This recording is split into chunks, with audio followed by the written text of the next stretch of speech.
Well, hey guys, welcome back to another episode of 0 to 60. Unfortunately, today has been one of those reality hits about owning an old BMW, and something that should have been a relatively easy thing to diagnose and fix has turned into nearly a 10-hour pain in my backside. If you saw yesterday's video, when I turned the car on, I actually got an SOS warning on the dashboard, on the dash cluster. Don't know why SOS is flashing up there, that's a new one. And I then noticed that I don't have any audio.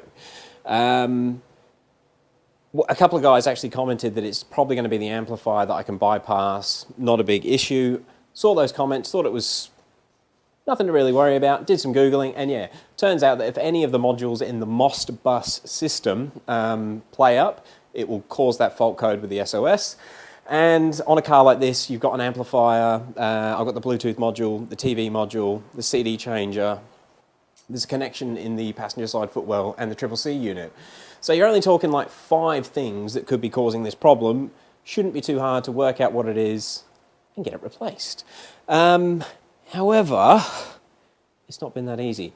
I was sort of, while I was thinking it was going to be easy, I thought I'll just do it later. I wanted to get the video on the brakes done, which isn't done yet because I've been working on this. But when I went to start the car up this morning, I actually had another error, and that was an SRS issue. And I don't like having errors on any car, so I wanted to basically get these things sorted out before I got onto the brake video, not expecting it to be a 10-hour process. Long story short, the SRS was being caused by a loose wire on the battery terminal. They monitor, or it does something with the positive cable discharge, and just the connector on there was faulty. Scan tool brought that up, 2 minutes to wiggle the thing, and it was all fixed. And I thought, right, let's get on to the MOST issue.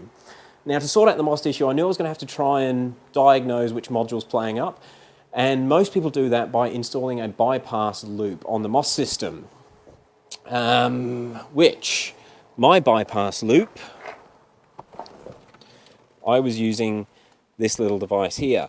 Now, this isn't out of my car, this is out of another vehicle, and it's what you actually just get under the passenger footwell, and it links the fiber optic in a loop, and you can actually see when it's connected up a little red glow when it's doing its job. So really quite handy to use in place of any of the modules. Now, reading online, most people have modules with the TCU unit, which is the Bluetooth module. So I started there. That module sits just under that sub, although you can't see it right now. Installed this little loop in its place. It was lining up. Turned the car on. No audio, nothing's changed. So at that point I was thinking, it's got to be something else. Didn't really know what else to check. Started pulling the boot apart, put it in place of the CD changer, put it in place of the TV module, and in place of the amplifier, and did the same test, and I couldn't get anything to work.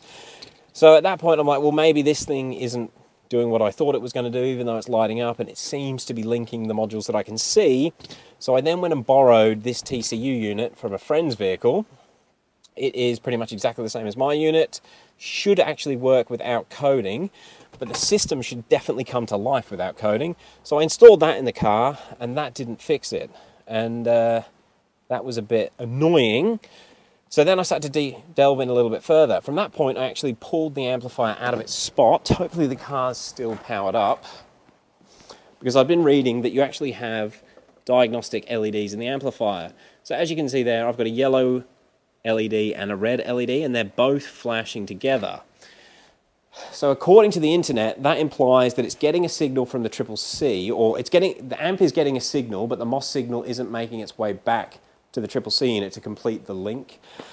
So from that point, I started paying attention to my MOS connector, which you guys probably won't be able to see,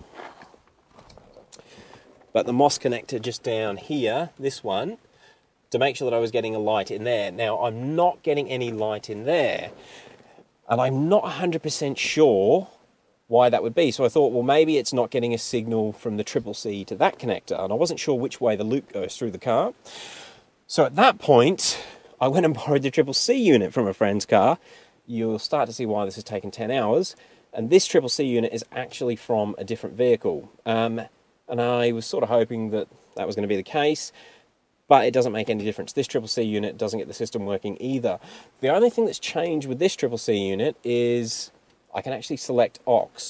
Oh, That's the Android unit. But with the CCC unit, I can actually select aux. Now, when I use my CCC unit, since this problem's been occurring, aux is blacked out, CD is blacked out, and so is TV. Bit of a weird thing. And also, I'll just check quickly, when I use my CCC unit, yeah, mobile phone not installed. So the MOS system definitely isn't making a link. From what I can tell, I don't think I've got any issues in the boot of the car, because I can chase that red flashing light through the fibre optics between each of the modules, and if I unplug any of the modules, I can see it stop transmitting, and when I plug this little bypass adapter thing in, I can see it going through. The only place I can't get fibre optic to come up is on that little diagnostics port down there. So it's like something's not working between that diagnostics port in the footwell and the back of the car. Now, I did some reading, and apparently all of those green wires there, that's where all of the MOS system links up.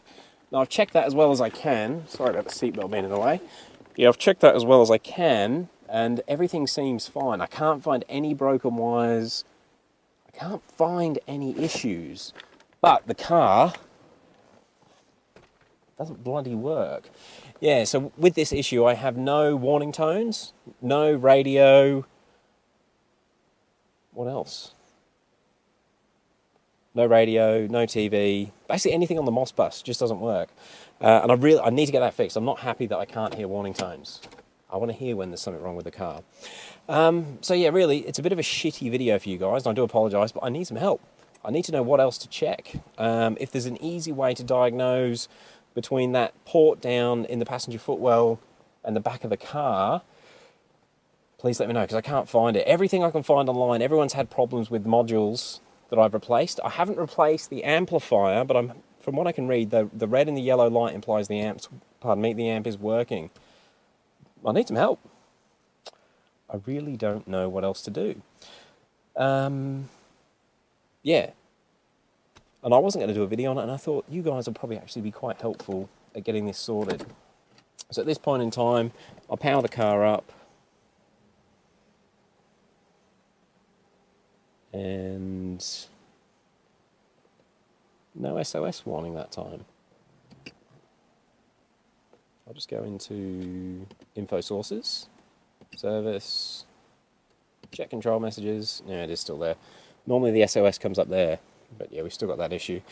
Set date and time has come up because I have done a full battery disconnect, let the car go to sleep for like half an hour, then reconnected everything, just trying to reset everything. I've done heaps of soft resets on the CCC, where you hold the two ejects and the mute button at the same time to reset it. That doesn't make any difference. I haven't tried coding anything again. If you guys think that recoding it might help, let me know, and the best way to do it. Yeah, I'm at a bit of a loss. I really cannot work out why I can't get a full loop on this fibre optic system. I'm hoping that I'll wake up in the morning and have either one of you guys tell me what it is or a eureka moment and get it sorted. But if not, I'll probably just set the car on fire. No, just kidding. Tomorrow's video will definitely be on the brakes. That's a bit of a sneak peek for you.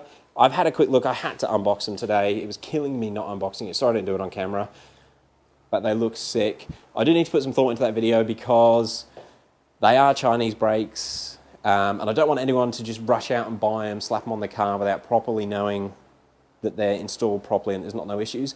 This was ordered as a kit for this specific vehicle, and the way they've actually supplied them has got an issue, which I'll go through in the video. Not anything that can't be fixed, but just something that people might not pick up on if you're not really paying attention before you install them.